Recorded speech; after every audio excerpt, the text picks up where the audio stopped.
Hello everybody, this is International Master Robert Ris for Chess Castle, and in this video series we are going to discuss the very fashionable opening, the Vienna Gambit, or actually it's the Vienna opening, but we are going to talk about a very special gambit which is very popular nowadays, and it's posing quite some trouble. Let's have a look, let's dive straight into the action and see what is going to be our topic of this video series. So I start with a slightly unusual move order because we are going to follow a special game.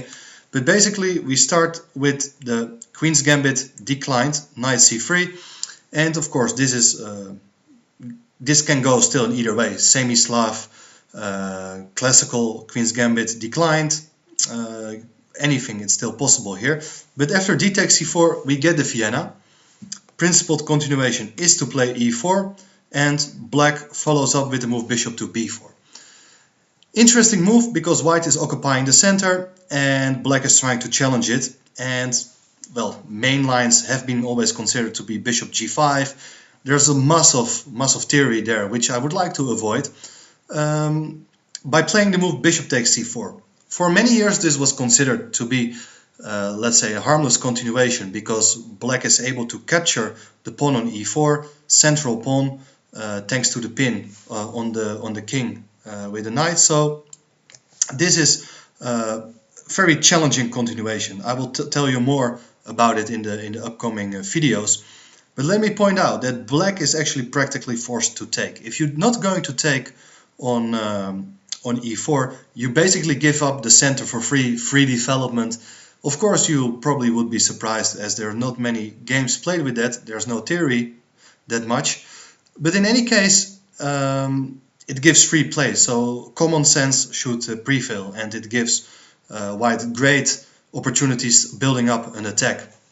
So principled continuation is to take on e4, and that's going to be our topic of this video series. And I think I can call myself an expert in this field because I've played it twice against grandmasters, didn't get any more opportunities, but I can tell you that I would have repeated the lines I'm mentioning here. I believe that even though objectively speaking black is probably doing not too bad, it's practically very unpleasant to play. That's what I can say from my own experience. So I would like to share some ideas I've come up with myself. I will present the theory in those lines. And before we get to the main lines, I will make you aware of the sidelines possible for both sides. So castling kingside is the critical continuation. And here black is at the crossroads. There are a couple of options now. White is threatening to take the knight, so black has to make a decision to take the knight either with the knight himself or with the bishop, or retreat to f6. And well, after taking on c3 there's also the other question, will you take the second pawn? So let's start with the least common continuation, which is the move bishop takes c3. I believe taking with the knight is the main line, and for good reason. I will show you why. Because after b takes c3, I believe that black's position becomes quite critical. Reason is that after giving up the dark squared bishop, the white bishop from c1 is able to go to a3 and make life difficult for the king in the center. So we will have a look at the consequences after knight takes c3, but let me first show you a rapid game of my two good friends, Simon Williams and Luc van Wely, played in the London Rapid 2014. Black didn't dare to take the pawn on c3, went castling kingside, but after queen to d3, other moves are possible as well. I believe that the absence of the dark squared bishop is going to be felt in many lines. White's position is easy to play. He has already developed a lot of pieces and is ready to bring more pieces towards the king side in order to set up an attack. Now you would have wished a bishop would have been on e7 to unpin. It's difficult to get rid of this pin. You don't want to move the queen without allowing double pawns on f6. So knight bd7 is common, and let's just have a look at how white's play is. And that's very typical for this line, I would say.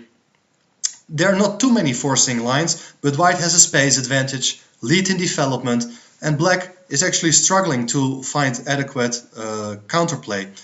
So don't panic when you're a pawn down, just make sure more pieces are getting into play, centralized, and then from there on you can look for opportunities against the black king. Simon Williams, great attacking player, is crushing. Strong Grandmaster Luc van Wely, b6 is played, and well, couple of options here.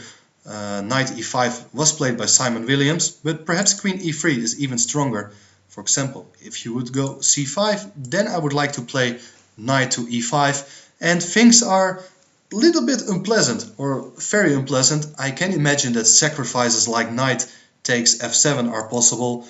Look at the white pieces, they are very nicely placed, concentrating on the e6 square, so this looks dangerous, while you cannot really play a move like knight takes e5 that runs into d takes e5. Terrible threats on the knight, knight is pinned. I'm not sure if there's a way out still, probably not. In any case, white is ready to launch an attack and win material. But in any case, it was a rapid game, things are not entirely forced. Let's have a look at other moves, just to illustrate the attacking potential white has in this opening. Knight takes e5, rook takes e5. Of course, now d takes e5 would have been less attractive because you allow the exchange of queens. That's what black is aiming for. He's a pawn up. Trading of pieces is favorable for him. So rook takes e5. And now black commits a serious mistake. He should have played the move h6, only to play after bishop h4 the move c5. The reason is that he went for the move c5 right away, but then suddenly there are huge problems. Queen h3, fantastic attacking move, hinting at the pawn on h7, so white is preparing to retreat the bishop to d3. Let's see how that works. Bishop c takes d4, and now bishop d3. Excellent move. You're threatening to eliminate the key defender, threatening checkmate on h7. If you play h6, then you can simply take on h6, and black's king side is just falling apart after g takes h6, queen takes h6. His rook g5 is coming. Of course, after bishop takes h6, you're not forced to take, but what else are you going to do? Bishop takes g7, rook g5, files are getting opened, and you see that those pawns, they simply don't matter. Van Wely desperately played the move h5, trying to solve all the threats against the king side, but look what is happening. You're not going to take on f6, because after take on f6, you take with the queen. Let's say rook takes h5, and now there is still the move g6. Suddenly black is controlling the king side. There's no checkmate on h8, no checkmate on h7, so this is not entirely correct. But Simon comes up with a brilliant move, bishop h7, move I like a lot. The point is that, well, you cannot take with the knight thanks to the pin. If you take with the king, as played in the game, there follows bishop takes f6, queen takes f6, and rook takes h5, and it's game over. If you play king g6, it's just queen g4 with checkmate to follow. So black had to give up the queen, and after rook takes, g takes, and so on. It's queen versus rook and bishop, open king. You will win the pawn back on d4. It's a technical win. It's very nice, but it could have even been more powerful. You see the dark squared bishop is missed in those lines. So instead of castling kingside, knight takes c3 is also another move. You grab a second pawn, but well, look, the pieces are just coming in. Queen b3, the knight is able to return to safe square on d5, it's being well protected. But now bishop a3 is an excellent move. You're 2 pawns down. It kind of reminds me of this old lines in the Italian opening, where you're just sacrificing your pawns on the queen side in order to open the diagonals for your bishops. And I really like white's position here, and it looks incredibly dangerous to me. I would like to show you some examples. For example, if you would play f6 in order to initiate this kind of artificial castling, That would follow rook a e1, threatening to take on d5.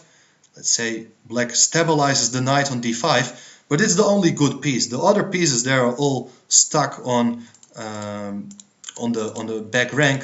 So knight d2 was played in a game of Cheparinov against Arnold in Biel 2011, but later games have shown that knight h4 is actually a very nice move.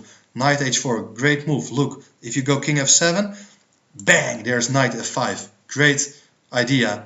As if you take the knight, I'm going to play rook to e7, queen takes e7, bishop takes e7, king takes e7. Material wise, it's fine for black, but the problem is your king is stuck in the center. Bishop takes d5, c takes d5, rook to e1.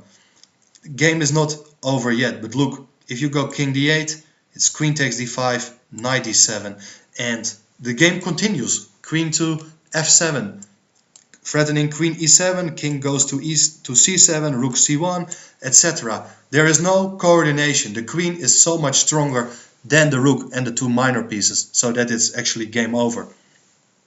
You simply cannot take the knight on f5. You have to play, well, in a game between Debray and Delorme in France. g6 was played, but then there follows knight d6. The knight is entering on d6. It's one of the other main points of bringing in the knight to f5. After king g7, sorry, this is another line. If you go king g7, you play f4. So once again, you see how fantastically actively the white pieces are participating, intending to blow up the king side. f5 is played, and now another great move, g4. Don't care, open the files, activate the pieces. F takes g4, f5, another great move. If you take g takes f5, now white should have played a move like rook e5, and it's totally positional domination. Dark squares are completely weakened, and that's what we see here. All the pawns are placed on light squares. White is intending to take on d5, eliminating the strongest defensive piece, intending to bring the queen to e3, and you see that the pawns on the king side, they are too far advanced, exposing the king. It offers great attacking play for white. This cannot be recommended. After bishop to a3, black could also play a move like c6 rather than weakening the position with the move f6. But basically there are some issues. Now we are following a game of Daniel Gurovic against Holden Hernandez, Cuban player living in the US. Now I think best would have been to play rook a to e1. The point is that basically this is a more accurate version than playing the rook from f1 to e1, as after f6, knight h4, basically we are getting into the same type of lines we discussed in the previous line. White is ready to push up the f-pawn, bring the knight to f5. Tactics are working in white's favor, as we have seen. Just for the illustration, I show you what could happen after rook fe1. I believe that black should have played f6 now, and after knight to h4 played g6. I believe that the difference is that the rook is better placed on f1 than on a1. In any case, let's see, after rook fe1, black went for b5 instead of f6, and now take on d5, take on d5, queen went to b4, so domination on the dark squares, threatening checkmate. And after queen d8, white opened up the position with the move d5. It's another great move, opening the center. It's looking great for white.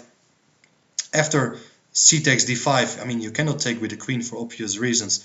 After c takes d5, white took on b5 and he won a nice game, although black could have defended more stubbornly. I've mentioned in my notes that rook ac1 is actually a great move, threatening to take on c8 and mate on e7. If you play a move like knight a6 now, you get some trouble afterwards. Let's say queen takes b5, queen d7, queen to d3. Now knight e5 is coming in, and then the queen returns to b5. Massive threats. Look at the difference in strength of bishops. You're 2 pawns down, but you're dominating the dark squares. f6, for example, and now knight to d4, threatening to take on e6. If you play e5, there's knight b5, and once again there's a knight landing on d6. This octopus is dominating the board. You cannot do that. But if you go, for example, bishop to d7, you can play queen to d4, threatening to take on g7, and if you play f6, now the problem is that the bishop is blocking the range of the queen, so queen takes d5 is coming, and well, this is just looking awful for black. In the game, other move was played, queen takes b5 happened, but I believe that in general white shouldn't be too interested in being too greedy, regaining material, rather bring all the pieces into play, and I believe rook ac1 is a clear improvement, as well as rook ae1 on move 11 earlier. I believe this line is simply too dangerous, not recommended at all, and it's, I think, one of the reasons why we simply don't see this bishop takes c3 that often.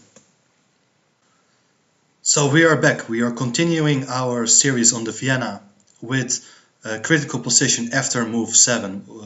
Black has taken a pawn on e4 as mentioned, white has castled kingside is the last move, and rather than giving up the bishop, I think that is too tricky, that has been covered in the previous video. Knight takes c3 is a more common move, b takes c3, and here there are a couple of options. First of all, in this clip we will have a look at the consequences of bishop takes c3 taking another pawn. In the next videos we are going to have a look at quieter alternatives like bishop d6 and bishop e7 are reasonable alternatives and considered to be more critical than bishop takes c3. But before studying the main line, I think it's important to realize what is actually not attractive about taking on c3. So once again, you take a pawn, but this time you end up with the bishop on c3 instead of the knight. So likely the bishop is able to return into defense, but that's actually not the case. You're attacking the rook on a1, and the most natural move here, I would say, is to play rook to b1. It's a safe and strong move. The rook is doing quite well on b1, and more about that later. But I would also like to mention there's an interesting alternative in rook b1, which hasn't been seen, at least not in top level games, but bishop a3 is a typical sacrifice I would consider. The point is that after bishop takes a1, queen takes a1, suddenly the dynamics are looking in white's favor because king is still stuck in the center and white is ready to open up the center with the move d5 so that he is attacking the pawn on g7 and also trying to bring the rook into play along the e file. A lot of nice arrows, and I think it gives a clear illustration of what white is aiming for in this opening. Main point is that white has all active pieces, even the queen on a1 in the corner of the board. It's doing very well, can be activated very quickly, whereas the pieces on the queen side, they are still unable to join, and particularly black has difficulties to get the king out of the center because of that. However, after the move bishop a3, I think grabbing the exchange is a little bit too ambitious, and instead black is recommended to play move a5 just with the intention of blocking the bishop on a3 with bishop b4. So for example, if you play d5, I'm not really sure, I didn't check it carefully, but the idea is still to play bishop to b4, and whatever happens you try to get the king out of the center as quickly as possible.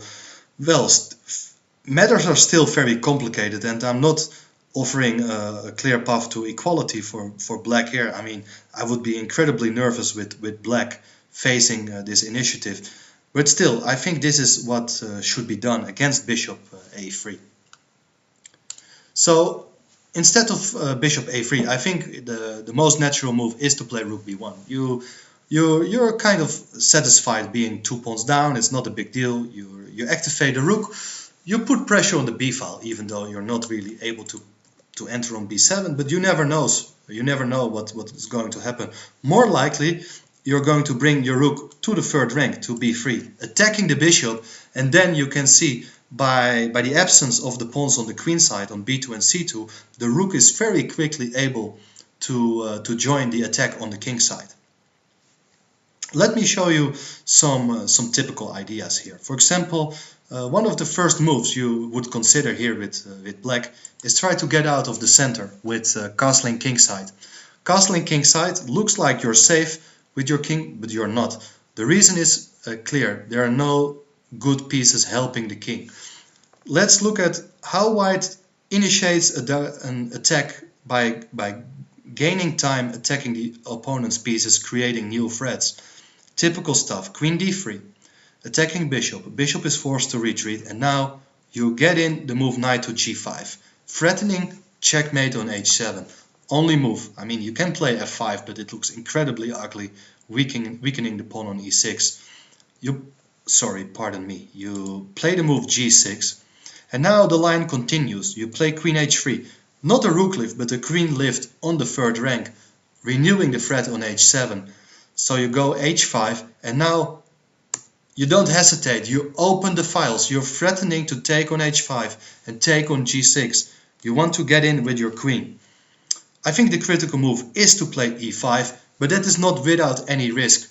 The point is you open the line for your bishop, so bishop is going to be activated. Looks like a very nice defense, pinning the pawn on g4. But the drawback of the move is that the queen returns to d3. White has managed to provoke black, playing the move e6, e5, opening the diagonal for the bishop on c4. So pawn on f7 is pinned, and white is threatening to take on g6 because of that. King g7 is forced, and now I give you the computer line. Knight takes f7, rook takes f7, and now the queen is coming to e3. Beautiful idea, as the queen and bishop are working very nicely together. You cannot move the rook away. Let's say if you go rook f6, there's queen h6 is checkmate. And in any case, queen is coming to h6. It's looking dangerous, very dangerous, as you have problems dealing with the rook on f7 as well as the weak pawn on g6. I've mentioned g5 as the only move, but then queen takes e5 is my best recommendation. Queen f6, queen takes a5. You win the piece back. Bishop is unprotected, so it's gone now. Knight c6, and well, just bring the queen back to d2. Well, it's still material even, but I believe that the black king is simply too exposed. You can imagine the bishop coming to the long diagonal and causing a lot of damage there. Maybe moves like f4 or d5. Anyway, technically this is decisive advantage for white. So castling kingside is the desirable move, but not really possible. I have mentioned the move a5, of course with the intention of securing a square for the bishop on b4. But let's say after rook b3, bishop to b4, I believe that white has a massive lead in development, and in order to take advantage from that, you need to open the files. d5 is a great move, and I didn't really analyze it deeper. It has never been seen in practice, but I believe that white's position is very easy to play. Pieces have free lines, they're not hindered by pawns any longer, while the king is stuck in the center. This guarantees a very nice initiative. Now we are going to follow a game played from the US Championship under 16, played in 2015 between Chandra and Bodek. In that game there followed the move c5, basically with similar intentions as a5, although not really, because you cannot return with the bishop into defense, which was the idea with the move a5. But in any case, you try to secure your bishop, make sure the bishop is going to stay alive on this diagonal. And I think Chandra, playing with white, talented player with 2500, he made a very bad mistake. He took on c5, which is not a bad move, but it's not in the spirit of this opening. You don't want to liquidate into a queenless middle game, end game whatsoever. I believe the critical move here is to see what happens after the move d5, open the files, and after e takes d5, you can recapture on d5, but rather I like to see the move bishop g5 get your pieces into action. For example, if you play f6, looks like both bishops are hanging, you can simply take on d5. F takes g5 is principled move, but then queen e2, queen e7, and I just play queen c4 and suddenly the position is falling apart. Bishop is hanging, king is in the center, and the rook is coming very quickly to e1, pinning the queen, winning material, looks game over. So f6 is too dangerous, it's weakening the a2 g8 diagonal. So queen d7 is mentioned in my notes, but then bishop to b5, pinning the queen, knight c6. And now I like queen c2, gaining tempo, gaining time against the bishop. You play d4, securing the bishop. You are 3 pawns up, but look, no time to escape with the king. Rook fe1 is accurate move. If you take with the bishop on e1, I will take with the rook. Don't have a good piece to interfere, so king f8, and now queen takes c5, king g8, and I enter with my rook on e7, and fantastic positional domination. Look at the pieces being stuck on the back rank. Looks like game over and bad things are going to happen against the king, particularly pawn on f7 looks in trouble. So after rook fe1, you got to play king f8 right away. Grabbing the exchange is asking for trouble, allowing the white queen to take on c5. But then I'm going to play rook e7 anyway, and for example, if you take on e7, bishop takes, knight takes e7, I'm going to play knight e5, and material speaking, it's not too bad for black. It's a rook and bishop and 3 pawns. In fact, it's a material advantage for black, but once again, with material imbalances, it's all about the activity, and I don't see in the near future the black rooks able to join, as in the meantime white is going to exert new threats against the king, particularly ideas with bishop c4 and pawn on f7. Looking great for white.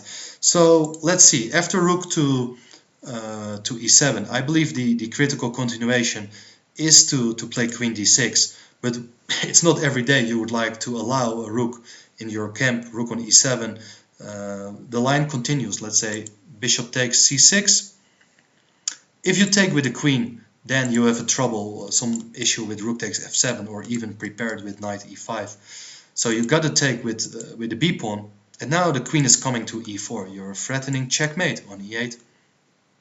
If you play bishop e6, then you play rook bb7, and for example, if you play a random move, you can even take on f7, bishop takes, and now bishop e7 is coming. Massive tactics are working in white's favor. So you cannot leave with the bishop from c8. You got to play f5, but then the line continues. Queen e2 is a good move. Rook e8 didn't work, it was not checkmate. So rook e8 is a threat, still winning the rook. You got to go d3, queen e3. It's all kind of forcing line. I think bishop a6 is a sensible move, now trying to get the bishop out and cover the back rank, but knight e5 is coming, and it's a bizarre position. And let me just follow my analysis. It's a deep forcing line without any side notes, variation mentioned, but just for the illustration, d2 is like black is also trying to get some action going, but rook to d1. Now the bishop on c3 is hanging, so you got to go bishop d4. Queen takes d2, so first danger is gone. White's pieces are still fantastically actively placed. h6, and now I go knight f7. The line continues. Bishop takes f2, king takes f2, queen takes d2, rook takes d2, h takes g5, and now rook d to d7. And I believe this is a massive domination on the 7th rank. Black has 3 pawns. He's 3 pawns up, but there are still threats, and as a minimum you can always secure this kind of perpetual checks, but definitely there are more things to happen here. The knight is going to return to e5, for example. Rook moves from h8, rook takes h2, knight e5, and there are massive threats like knight g6 and checkmate on g7. So you got to go back with the rook, rook f7, king g8, and now rook takes a7, rook takes a7, rook takes a7. Bizarre lines, but the problem is that bishop has no good square, and you're threatening checkmate on a8. So this looks like winning. This is what I've mentioned in my notes as a winning line. In any case, what you should remember is the spirit of this opening, as I believe d takes c5 is a mistake, allows black to escape into a middle game where he finds comfortable play. At least the game ended in a quick draw. d5 is the move to go, open the center, let the pieces do your job. That's why you play the Vienna Gambit with bishop takes c4. So we are still going to have a look at some side alternative. I mean, we already had a look at the consequences of taking the pawn on c3 twice, but there's also the option of retreating the knight to f6. After castling kingside, knight f6 is one move, but it's a little bit slow, and it's a kind of admission that you lose a bit of time, giving white the free development. So interesting position has been seen on a couple of occasions. I believe queen a4 is the critical move. This is the way to play for white. But let me quickly show you why I believe bishop to g5 isn't the best way to play. For example, you castle kingside now, queen e2. Just an example. This is not totally forced or so. It's just a natural way of bringing the pieces into action. h6, bishop h4. Bishop e7. I believe it's a good strategy, having forced the bishop to go back to h4. There are less sacrificial ideas on the king side. Rook 81, knight bd7, knight e5. So thematical setup, we have seen ideas before in the game of Simon Williams against Luc van Wely. You put pressure on this e file, on the d file, sorry, with the knight on e5. It's not really attractive to take because of d takes e5. So, for example, knight to b6 is played, and now after bishop to d3, all white's pieces are actively placed on the king side. But now pieces are going to be exchanged. This is a key strategy for black. Knight fd5, offering the trade of dark squared bishops, and after bishop to g3. We are following two games. One is Mamedov against Kramnik from a blitz game, where Kramnik played the move f5. I'm not a big fan of that move. It's generally weakening. You only play this move when you are really sure that you need to block the b1 h7 diagonal. I like Elyanov's move. He played with black against Fabiano Caruana, played the move bishop d7. I think that makes quite some sense to develop the pieces.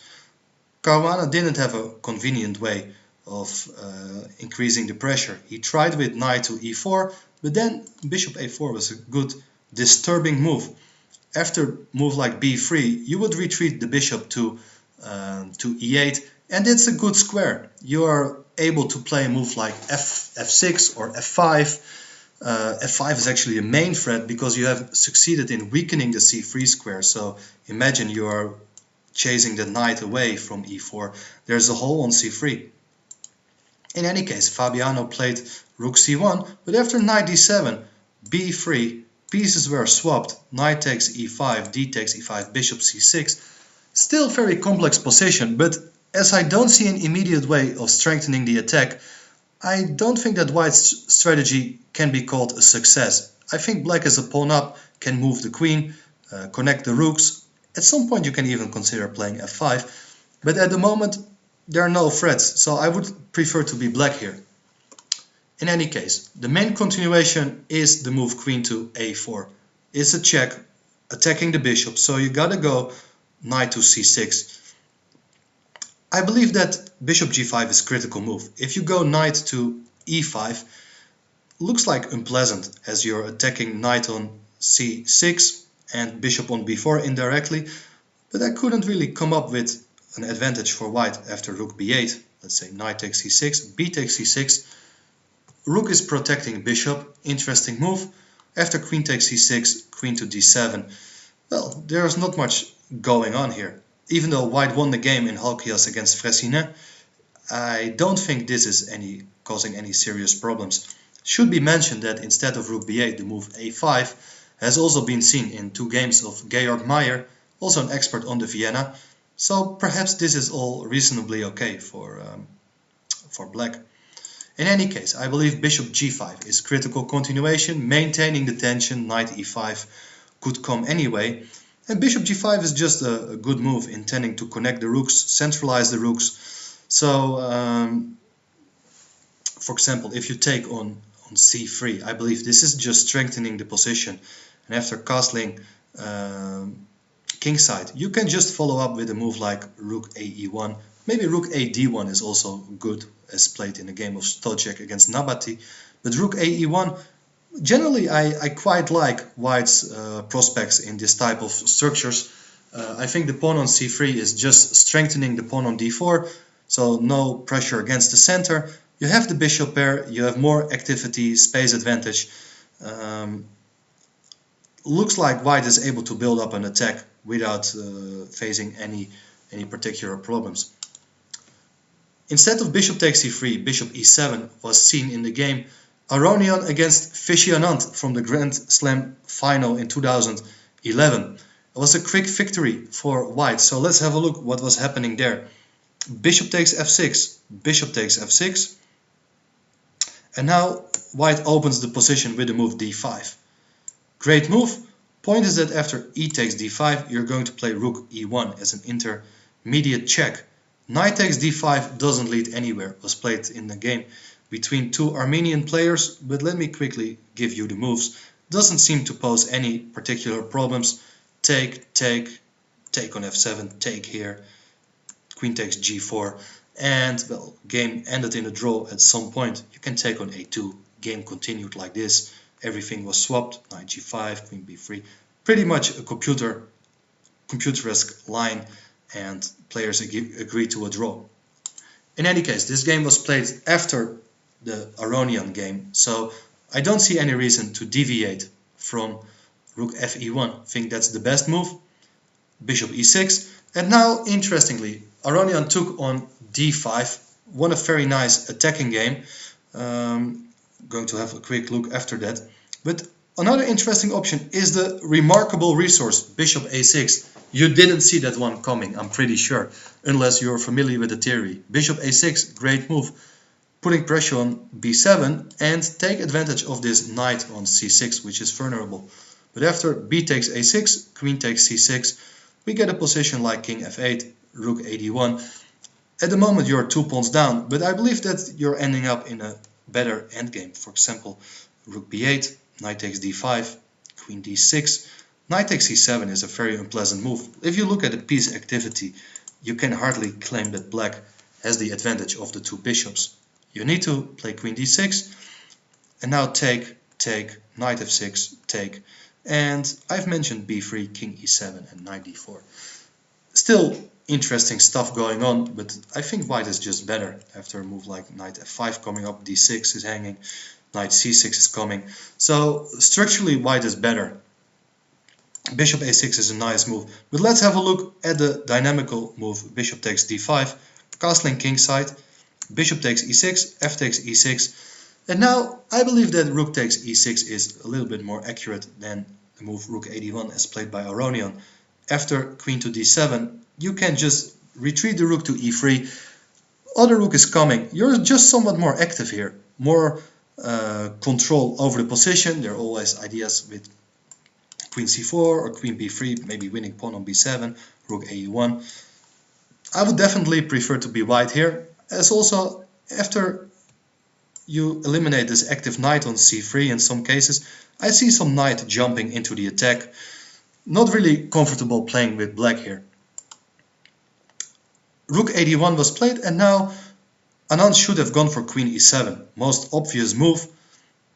Point is that after a move like queen to b3, double attacking b7 and e6, you can go rook ad8, countering queen takes b7, and now knight to d4 isn't too bad at all, because if you take on d4, bishop takes d4, there's pressure against f2, and the weak pawns cannot really be exploited. And if you go knight to d5 instead of queen b3, there's queen f7, you take on f6, queen takes, queen b3, rook ad8, and you're ready to give the pawn back. Very concrete play, rook takes d1, rook takes d1, and now knight e5. And thanks to the pressure on the f-file, black is equalizing. Anyway, some interesting thoughts on this game. Queen e8 was played, and now knight to e4. Pieces are coming in. Taking on b2 is asking for trouble. Queen b3 would follow, and ideas like knight c5, e6, b7 is hanging. So queen e7 was played anyway, queen b3. And, well, once again, black could have gone like rook a8, and things are not too clear after queen b7, knight d4. Rook ab8 was played, very passive move. Now took on f6, rook takes, knight g5. Pressure is coming on the e-file. e6 is hanging, queen to b4. Black wants to escape into an endgame, no chance. Queen c2, power of initiative, open position, creating threats, keep the opponent busy. If you go g6, rook e4 is a great move, activating the pieces. Rook d e1. If you go e5, you play f4, and the pressure is on black. In any case, black didn't play g6, played rook g6, of course setting a little trap, because after knight takes e6, rook e8 would have followed, and well, you're suddenly in some trouble with your knight on e6 because rook on e1 is hanging. Well, if you play a3, then you can play queen e7, and suddenly there's all this pressure against the knight on e6, and you're ready to threaten to back rank mate. So you're not primitive, you're not falling, grabbing a pawn. Keep playing actively. Rook e4. Rook is joining play. If you go, let's say, a move like queen to e7, I suppose h4 could be played. You're pawn up with black, but there's massive pressure. Pieces are passive, knight isn't doing too much on c6. Knight on g5 is an excellent piece, creating threats all over the board. So queen a5 was played, and now protecting the knight with h4. Useful attacking move, solving all those back rank issues. Rook e8 followed, rook d7, h6 was played, and well, suddenly things are just getting from bad to worse.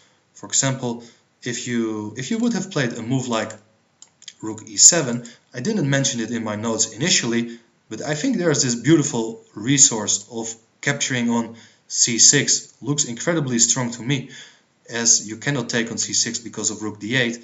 Well, yeah, that should be just really strong. That should be really strong. So h6 was played, trying to kick the knight away, but b4. Look what's happening here. New threats are coming. You cannot take on b4 because that would run into rook takes b4, and here queen is coming to g6 with mating threats on g7. Look at the difference in activity. Black went for the move queen f5, and well, everything went wrong. Rook takes e6 is a fantastic final move. The point is queen takes e2 is rook takes e8. And otherwise, if you take the rook, then the queen is hanging. What I want to say is that those lines are certainly not forced by any means, but it gives a very nice illustration how to handle the open center. Play actively, bring your pieces in, create new threats. That's what you need to do. And I believe Aronian played a very nice game, and objectively, perhaps knight f6 might be a reasonable, solid choice. On the other hand, it feels a little bit slow. Taking a pawn on e4 and on the next move retreating to f6, it feels a little bit too slow, and with modern opening play, it's usually getting punished. So I definitely believe in white's chances after queen to a4. Welcome back to the next clip in the Vienna series. I mean, we have basically covered all the sidelines now. It's time to have a look at the more serious options, as I would call them. After castling kingside from white on move 7, it's time to have a look at knight takes c3, b takes c3. Earlier on we had already a look at bishop takes c3, which is a very risky move and not going to be recommended. Now we will have a look at the retreats of bishop d7, bishop d6 or bishop e7 in the next clips. Now we are focusing on bishop d6, which is definitely the most active move. Keeps an eye on the e5 square, so knight e5 is for the moment not an interesting move. But there are also drawbacks. I think the bishop is actually safer placed on e7 and is for that reason also considered to be the main move. White has a lot of options here. I think bishop to g5 is a recently tried move by Nakamura, for instance. I believe it's a perfectly playable move.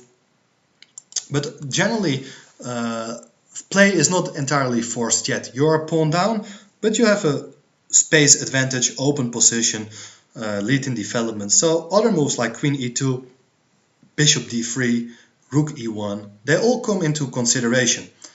But the reason why I would like to look in this line with bishop d6 as an independent move is trying to exploit the difference between bishop e7 and bishop e7 and bishop d6. For example, I think knight g5 is the most straightforward continuation, and definitely I would think that black players would fall victim of this move. Even though objectively it's not posing too many problems, but knight g5 is a nice move. The reason is that you're clearing the way for the queen to join the king side, and well, that is just dangerous by nature. h6 is considered to be the main move, and well, now you can play queen h5, which I believe is inaccurate. The main move is knight to e4, but let's check queen h5. You can castle kingside here, which looks dangerous, but in fact it's a good move. I have covered some possibilities here. Knight e4 has been seen on numerous of occasions, and it is incredibly dangerous, especially if you play a move like knight to d7. Then there is bishop takes h6, and suddenly things are going wrong for black. Things are going wrong here, even though objectively it might still be playable. Imagine yourself being on the black side in a practical game. This is not what you're aiming for. You see, the idea could be to bring the rook to h3, so nice move. In any case, I believe black should really try to avoid this. There's no sense in allowing this sacrifice on h6, and even though I think the engine is still pointing out 0-0-0, forget it. You're going to lose in the practical game, as many players already did before you. Instead of knight to d7, I think the critical move here is to play f5, as has been seen in some games before. I would like to mention this game between Neidich with the black pieces against Stelios Halkias. I mentioned him before in some of the clips. He has been doing some work in the Vienna. Knight takes d6, c takes d6, and white can actually force here a draw with bishop takes h6, g takes h6, and it's a perpetual queen check. There's no chance of bringing the rooks in. Black is too fast in offering trade of queens or offer 8 in on the king side in general. So, well, bishop takes h6 is basically leading to a draw. I think that was a recent game of Kuzubov playing with the white pieces, and basically I forgot against whom it was. I think it was against Korobov, if I'm not mistaken, but don't catch me on these words. I think he played for the move rook e1, or it was Sargsyan. Get confused anyway. Rook e1 is a reasonable attempt to keep play in the position, but after d5, let's say bishop to d3, rook f6, I'm not really see a clear advantage for white. Definitely there is some compensation because of the vulnerable dark squares.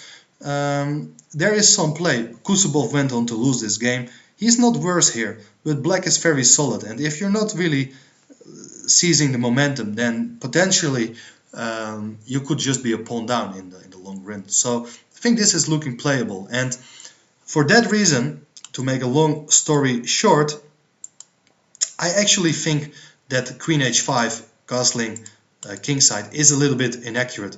There has been an attempt by Sulskis, the Lithuanian grandmaster, to ignore the knight on g5 with the move rook to e1. It's a very spectacular move. Let me show you that. H takes g5, bishop takes g5.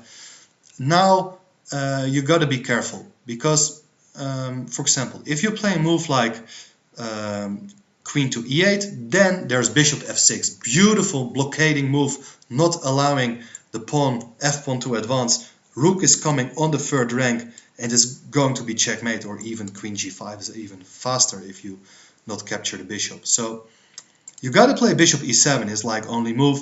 Also a move like f6 can just be met by rook takes e6, and it's going to be hopeless for the black king.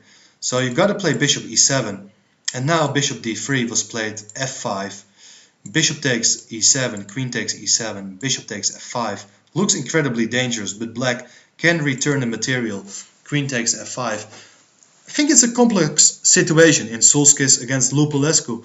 You have one pawn and a rook versus two minor pieces, but on the other hand, I think black is quite fast getting the pieces out. Let's say bishop d7, knight c6, rook f8.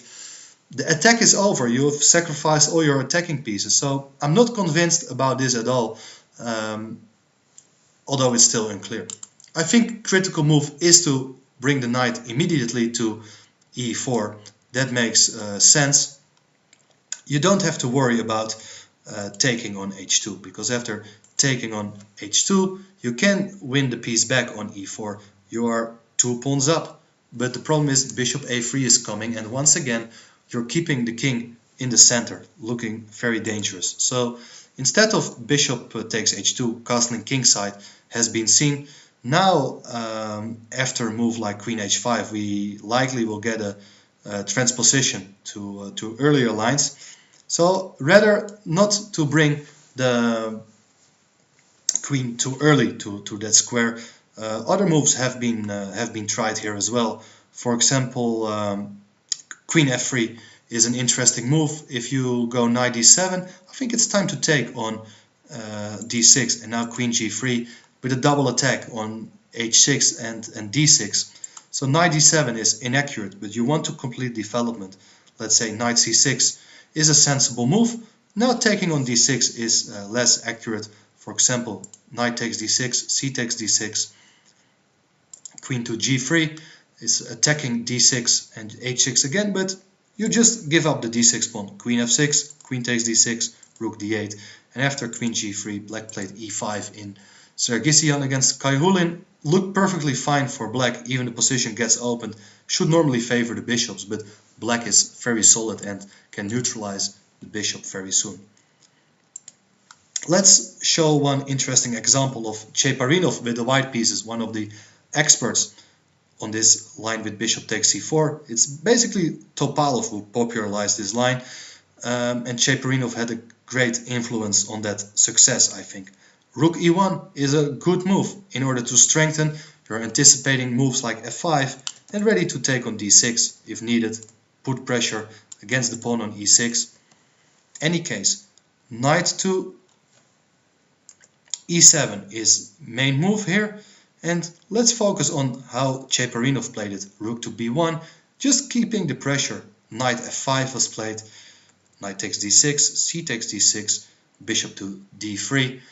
Well, I think black could have played the move d5, and then it's not that much. You can take on f5 and play with opposite colored bishops, but you're a pawn down, so hard to believe that it's going to be anything, while otherwise black will put a knight on d6 and complete development. So not too special anyway because of d5, but let's show the possibilities for white. Queen a5, bishop f4, rook d8, queen h3. Now play becomes incredibly dangerous. For example, after a move like g4, you're intending to kick the knight away, sacrifice on h6, and those bishops are incredibly strong. Note that queen takes c3 is never working because of g4, and if you move the knight somewhere, there's bishop h7 and you lose the queen. So in any case, after king f8 you're also going to play g4, and things are going downhill pretty fast. For example, knight e7, bishop takes h6, g takes h6, queen h6, king e8. Now bishop b5 is a good move. One of the other advantages, of course, having the rook on b1. And after knight c6, you're going to play d5, and it's going to be a collapse. Well, if you play bishop to d7, it's going to be queen h8 with a winning attack. So interesting line, but as I mentioned, not completely convincing. But generally, it's not about the objective assessment. That's my intuition when playing the Vienna Gambit with bishop takes c4 and move 6. It's about practical chances and posing problems for your opponent, creating problems. Rook e1 is also an interesting move immediately instead of queen f3. Also has its advantages. For example, after knight to d7, Well, it should be said that knight to c6 is less accurate because you allow queen h5. This is basically one of the main points. Now the knight is not in time to reach f6, basically unable to come to h6 to f6, and now white will take on h6 with a devastating attack. So knight d7 is more accurate, queen to f3. Yeah, things are not totally clear. In the game between Bacro and Mazet, there followed rook e8, and after taking on d6, queen g3, king h8, you can take on d6, but there would follow knight b6 probably, and things are not too convincing at all. But you can, for example, take, instead of taking, you can play rook e4, knight f6, rook h4, knight g8. This is basically where I ended my analysis. Was played in Bacro against Mazet, but it still looks incredibly dangerous, even though the knight on g8 is helping in defense. White has simple moves of strengthening his position, like bishop g5, get rook to e1, bishop d3. I would definitely prefer to be white here. Let me quickly show you one game of other theoretician Markus Ragger from Austria. He faced the move bishop e7, and after queen h3, his intentions are very clear to take on h6. After knight f6, he took on f6, but things are not that simple. If you simply recapture, there could have followed queen takes h6, and now things are looking incredibly dangerous with bishop d3 coming, eliminating the knight from f6, rook to e3. But apparently after knight g4, the queen needs to go back, and after queen h5, f5, black is just in time to organize a draw. The problem is that knight on e4 is hanging, but more importantly, queen is coming to e8, and after queen to g6, well, you can just go king h8, rook e3, threatening checkmate on h3, so you gotta take, but after taking, you can give perpetual. You should settle for a draw. Any case, it's going to be a draw, but let me just show you the game, because black didn't take on h6, so e5 was played. White could have just gone for queen g3, and after knight to g4, bishop d2, the initiative is still on white's side. Things were pretty unbalanced, complications all over the place. So after e5, Ragger played queen h4, which was not a good move, because after g takes h6, queen takes h6, knight takes e4, rook takes e4, queen d6, offering trade of queens, queen h5, and now black should have just gone king g7 with the idea of preparing queen g6. If you go rook to e3, you go queen h6, queen takes e5, bishop takes f6. You get a couple of pawns for the piece, but black is certainly fine. Instead, he is Hagen Puch, German, IM or maybe GM now, took on d4, but he got completely crushed after rook ae1, bishop f6, bishop to d3, and suddenly it's going to be mate on h7 somehow. Bishop f5, rook to g4, nice line, bishop takes g4, queen h7 is checkmate. So in any case, I think objectively speaking, maybe knight g5 is not the most critical line, especially since other players have been experimenting with other moves lately. It's still an exciting attempt, and I would recommend it in a practical game to surprise your opponent. Other moves instead of knight g5, bishop g5, bishop d3, queen e2, rook e1, etc. Play with inspiration, play to use the center, bring your pieces to the king side, and it's going to be a lot of fun. So now we have arrived at the critical lines, the main lines of the Vienna Gambit with bishop takes c4 move 6. Bishop d6 is an interesting try, but it's leading to sharp play, and I believe that bishop e7 is considered to be the main line, and for a good reason. A lot of moves have been tried here for white as well, even h4, rook e1, whatever, anything has been seen here. But I like the most straightforward continuation, knight e5, even though probably objectively speaking it's not too special at all, but knight e5 is worth considering. For example, the point is that the bishop is no longer on d6, so you can go with your knight there, and after castling kingside you go queen g4. And this is interesting stuff. I believe this is quite dangerous in fact. For example, knight c6 has been considered to be the main move. I mean, you could also play knight to d7, but this has always been considered inferior because you could follow up with moves like bishop to h6, and now after bishop f6, just support with a move like rook e1.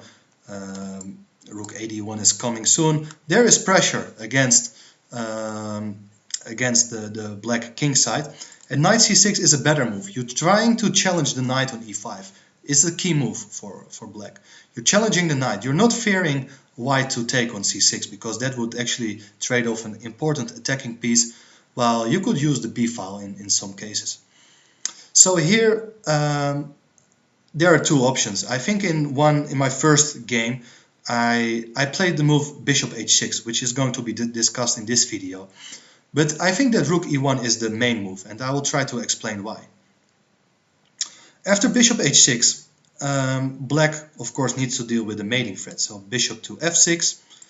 Now if you go rook ad1, it looks very unpleasant because there's not a convenient way of taking on e5, challenging the knight. If you take with a bishop, then you're going to take with a pawn, attacking the queen, and checkmate on g7. Well, if you take with a knight, I'm going to take with a pawn as well, and then I'm going to win a piece because of the discovery attack on the queen. So rook ad1 is a interesting move, but I believe it can actually be countered very efficiently with the move knight to e7. And knight e7 is the key move, and basically it's, in my opinion, it's the reason why I'm not a big fan of this move bishop h6, because the knight is ready to help on the king side. It can either go to g6, blocking the g file, or it can even go to f5 in some cases. And it turns out that I don't see enough compensation for white. So there have been a couple of attempts by white. Let me just discuss some of them with you. For example, if you go rook fe1, I face this move c6, which I believe is not a great move. I believe in general black should try to counter with the move c5. We will discuss very soon.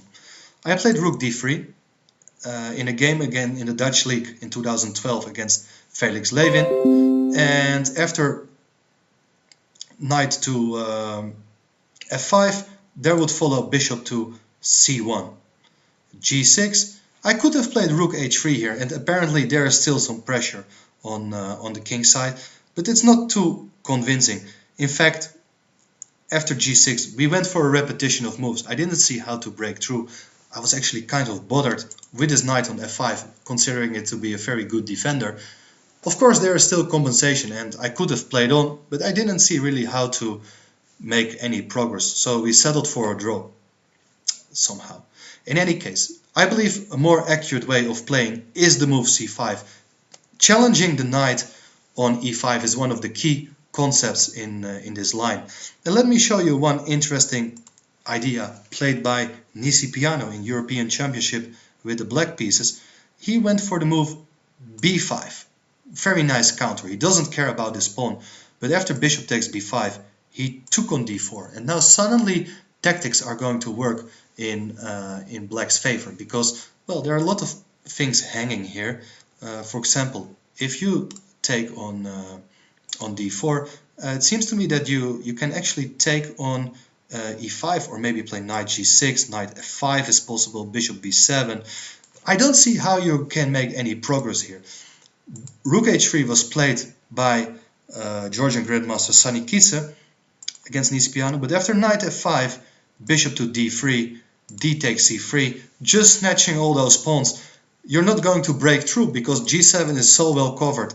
After knight to c6, queen c7, bishop f4, queen c6, bishop e4, you're going to win an exchange, but after queen c4, bishop takes a8, there followed e5, and black is absolutely fine. There are so many pins, bishop is hanging queen, anything. I mean, I don't see an attack, and this is basically one of the main problems with this move bishop h6 that it's a matter of coordination, and I simply cannot make things working here for white.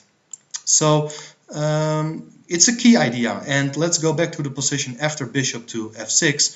I think the same can actually also be said by after the move rook a e1. Perhaps it's a more challenging move, but black has the key move to play knight e7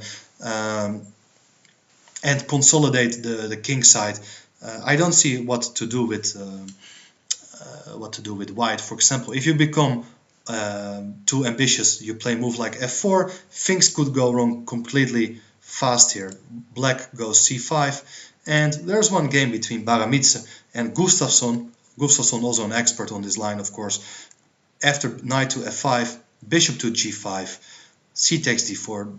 White's center is falling apart, and there's no direct threat. For example, you can keep going, try to deliver checkmate there.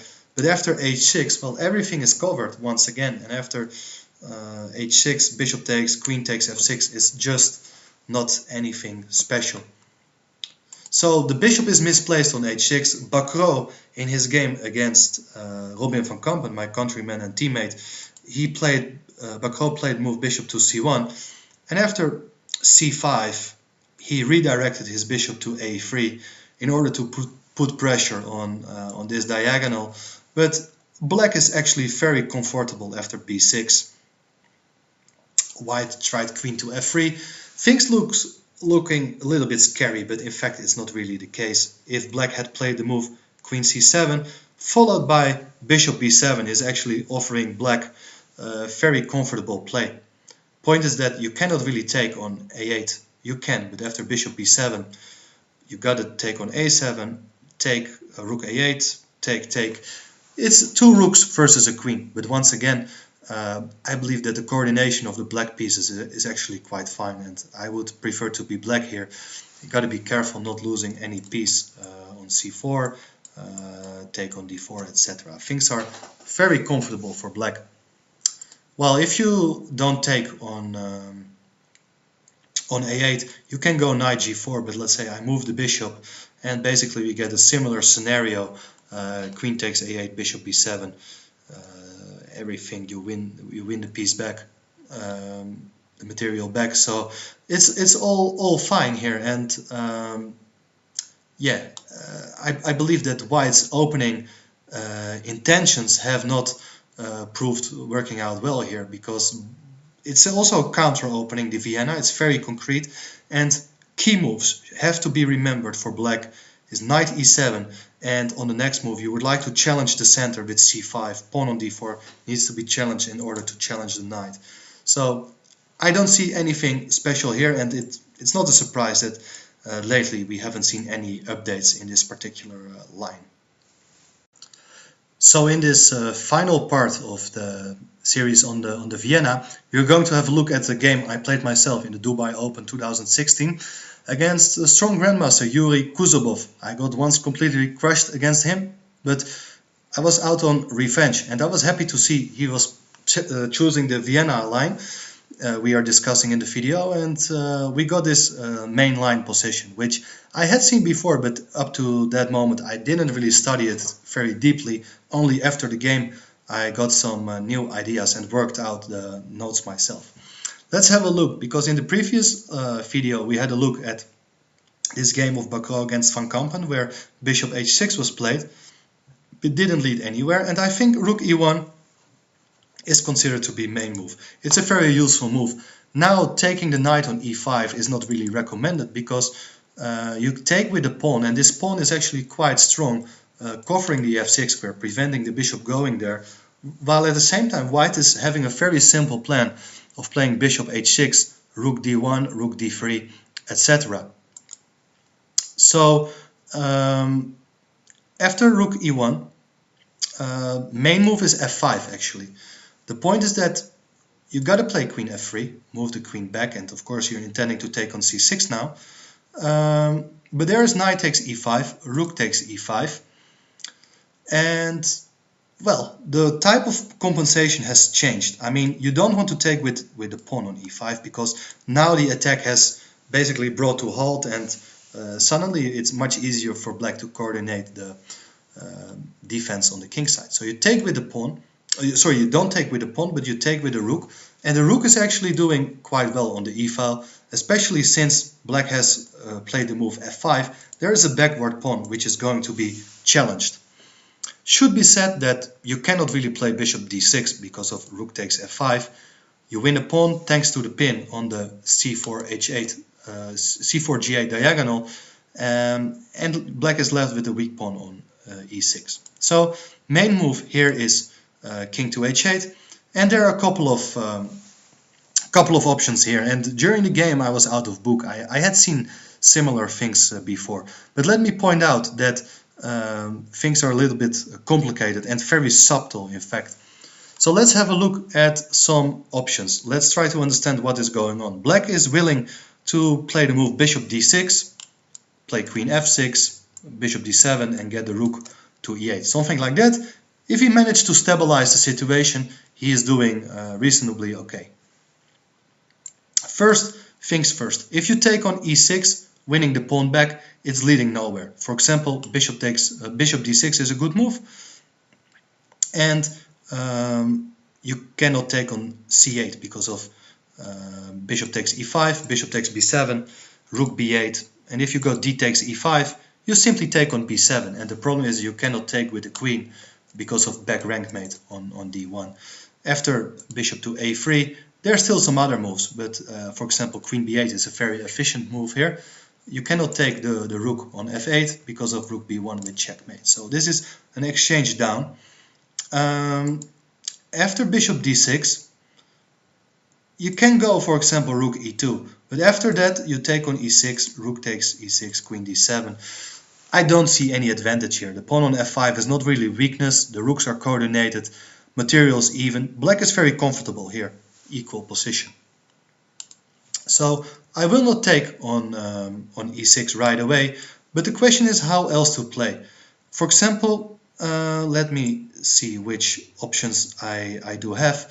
For example, rook e2 is an interesting move, but it's not leading to anything serious. For example, let's see the following line. Bishop to d6 now, bishop to f4, bishop takes, queen takes, and queen d6. Now the problem is that you cannot really win the pawn back, because after queen takes d6, c takes d6, bishop takes e6, the rook endgame would be very nice, at least more pleasant for white, but there's rook e8, and now the rook on e2 is actually unprotected. So you gotta go rook a e1, bishop e6, take, everything, rook c8, and after a couple of accurate moves like rook takes d6, you just make sure your king is safe with h6, and it's going to be a draw, as was seen in a game of Parligras against Garamian in the Bundesliga. So rook e2, it's a nice move. It's the ideal move you would like to make in order to double on the e-file. But the problem is that in this line, you're not able to do so because the rook is unprotected. So there have been some other moves. For example, h3 was seen in the game of Anand against Giri in London 2014. h3 could be a useful move in some lines, but after bishop d6, rook e2, okay, once again you're intending to play bishop f4 and try to get a grip on the dark squares. But now, for instance, I think queen h4 is a good move. It's not really easy to take on e6, leading somewhere, while at the same time you give black ideas also to play g5, g4. I believe this is quite playable for black. So I play this move bishop to f4, which is an interesting move. I play this move right away, and well, I try to take on e6 under favorable circumstances. So for example, if my opponent would play bishop d7, I will take on e6, and after bishop d6 I will play rook e3. This was seen in some game of Goryachina against Justin Tan, I think, in Gibraltar 2016. And well, if you go bishop c6, queen g3, rook f6, now I would suggest an improvement for white with rook ae1, and it seems to me that white is dominating the center. Very nice, comfortable play. So that is not considered to be the best way to proceed. The most common way to proceed here is to play, actually strange looking move is g5. Now after bishop to d2, you will play the move bishop to d6, and actually it's a kind of transposition to the lines we are going to discuss. So let's have a look. Instead, bishop d6 was played in my game, and there are a couple of ideas here. You can retreat the rook to e2, but then we transpose to the line we have discussed before. You can retreat to e1, but then you can never double on the e file. So rook e3 is an interesting attempt. It's kind of interesting move for the bishop to f4, then the rook to e3. But now after bishop takes f4, queen takes f4, positionally speaking it's nice. So offering the trade of queens is kind of standard with queen d6, take, bishop takes e6, and well, there are a couple of options here. This has been worked out in some games. In general, I would prefer to be somewhat to be wide here, but it's not that much. Rook e8 is possible now, but the difference is with the rook on e3, you can play bishop d5, and after rook takes e3, f takes e3, well, the endgame is somewhat more convenient for white. More active bishop, nice pawn center, active pieces. Objectively, should be a draw, but you could practically try it, and it has given white some reasonable chances. But the reason I want to show you this is, okay, it's mainline stuff, but I also had some interesting idea here in mind. With bishop to d6 played, I didn't want to retreat my rook. I was actually eager to go for an exchange sacrifice with the move rook a to e1.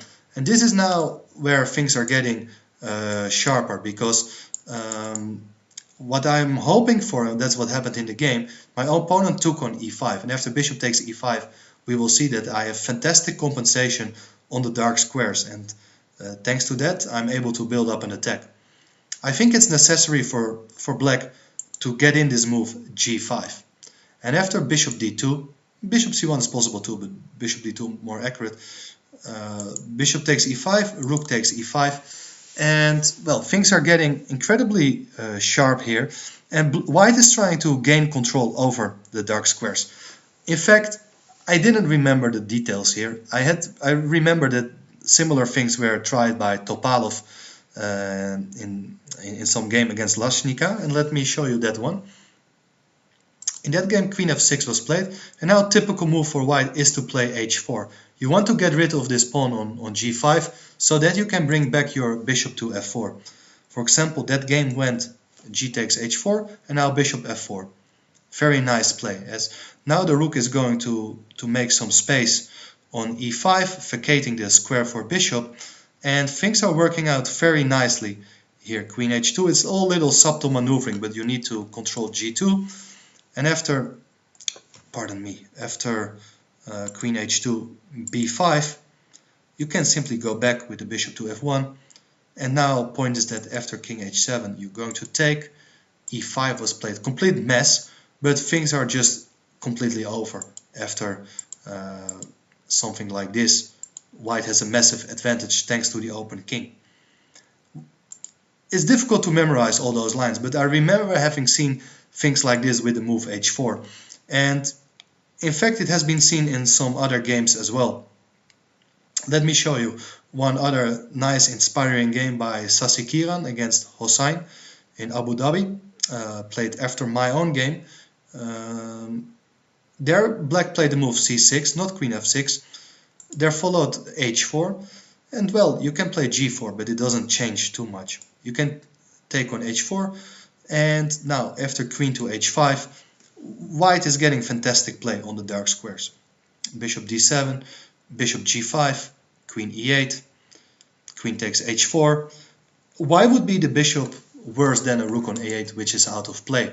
And that's confirmed with the following lines. Queen g6 and now rook e3 is a nice move. You cannot take over the initiative on the g file because of bishop f6. Well, after a move like f4, you can play this move, bishop d3. Now the bishop is being activated on this diagonal, threatening some things there. And after queen g7, you can simply take on f4. Bishop is coming to e5, so Black felt the urgency to give up the exchange, give it back, but you're exchange down, and with a horrible structure, leaving Black basically without chance. Poor bishop on d7. So yeah, well, a couple of interesting attacking ideas have been mentioned. I think g5 is still the way to go. In my notes, I mentioned that probably after this exchange sacrifice, the best is to play bishop to d7 and try to hold on. Something like h4 could be played, but now after g takes h4, bishop f4, at least your pawn is not on c6, and you don't really need that. Rook g8, bishop takes e6 is a line, bishop takes, rook takes. Things look incredibly scary with this king in the corner. Bishop e5 is coming, but you're coordinating in time. Rook g6, bishop e5, king g8, queen takes f5, and well, after queen g5, Black is doing reasonably okay. It's still quite imbalanced. Queen h3, rook f8. I don't think Black is any better here because he's an exchange up. It's just that the bishop on e5 is very strong, but very difficult to improve your position. So objectively, this might be playable for Black. However, let's have a look at the game where Black didn't play this move g5 and got completely crushed on the king side. I took with bishop, so now I get my bishop on e5 anyway. While if you play this move g5 first without taking on e5, we have seen that white needs to make some additional efforts to get his bishop to e5. I wanted to have my bishop on e5 so that I can bring my rook to e3 and queen h5 and make a rook lift on the third rank. I thought this is a more efficient way of coordinating my pieces. So here, okay, some other options could have been considered, like h6 or queen e7. My opponent went rook f7, but after queen to h5, my attack is actually quite strong. Rook to e3. Now things are getting a little bit tricky. My opponent went bishop d7, and I feel that I get a very strong initiative here with rook h3. g6 is not working because of queen takes, and beautiful mating pattern thanks to the vulnerable dark squares. Well, if you go h6, then you go rook g3. And problem is that queen h6 is a major threat. While if you try to escape with king f8, I will take on g7. This is what I calculated during the game. If rook takes g7, I will pin your rook by taking on h6, queen e7, and I have a forced mate. Queen h8, king f7, rook takes g7, king f6, and I just play queen h6 with checkmate. So things are getting very ugly here, and Black went wrong earlier. Rook f7 was inaccurate, as I mentioned, but also one of the reasons is he had to play rook f6 here. What he did, and after taking the exchange, queen takes, I took on. I played rook g6, and after queen f7, I was enabled to take on h6, winning a pawn back, but retaining the initiative at the same time. The problem is that thanks to this structure, the bishop on d7 is terribly weak. I had some intentions of moving my h-pawn up the board. Well, it was this time control 1.5 hour plus 30 seconds increment, and well, crazy things still happened. So it took me only like 40 moves extra to convert my advantage, and well, still I'm proud of the game, but the technical phase could have be handled more smoothly. So in any case, white is clearly on top here thanks to better bishop and active pieces. So yeah, in any case, to sum things up, I hope you get an impression of how this Vienna line could be played, the side lines, the main lines in this particular video. It's hard to say whether knight e5 is really leading to an objective advantage, but what is interesting to point out is that this move knight e5 is a very straightforward approach, trying to build up a kingside attack immediately. There are also slower ways, like rook e1, h4, bishop f4, queen d3, bishop d3, whatever. A lot of sensible moves in order to direct your pieces towards the king side, definitely needs more exploration, and more future tests are needed. But I think knight e5 is critical for the theoretical evaluation. For practical evaluation, other moves need to be seen. So, well, thanks for watching. This was I am Robert Riss, and I hope to see you in one of my future videos. Thank you.